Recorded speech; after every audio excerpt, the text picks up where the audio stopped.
Alors, ce que je retiens de ce débat, c'est que, somme toute, l'immobilier reste immobile, hein. C'est quand même un métier qui est très très lent. Dans toutes ces opérations, on a parlé des trois thèmes principaux, transactions, investissement, location et travaux, qui sont pour chacune de ces étapes en fait des process très très lents. On parle de mois, des fois on parle d'années.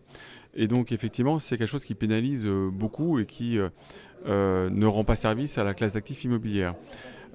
Cependant, il y a de l'espoir parce que effectivement, il y a pas mal de technologies qui arrivent sur le marché qui pointent le bout de leur nez. Certaines sont là depuis quelque temps, hein, qui sont rentrées dans le langage immobilier, comme le BIM. Tout le monde en parle, tout le monde sait ce que c'est.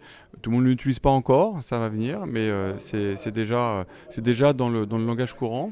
On a parlé aussi de blockchain qui va aussi grandement aider les transactions. L'enregistrement des transactions et leur documentation. Il y a aussi des sujets de signature électronique qui vont aider. Il y a des data rooms électroniques qui se standardisent également. Fidji, je rappelle que cette conférence a été animée par Fidji, qui propose des interfaces entre des différents systèmes, aussi bien pour des échanges d'informations d'immeubles que de documents sur les immeubles.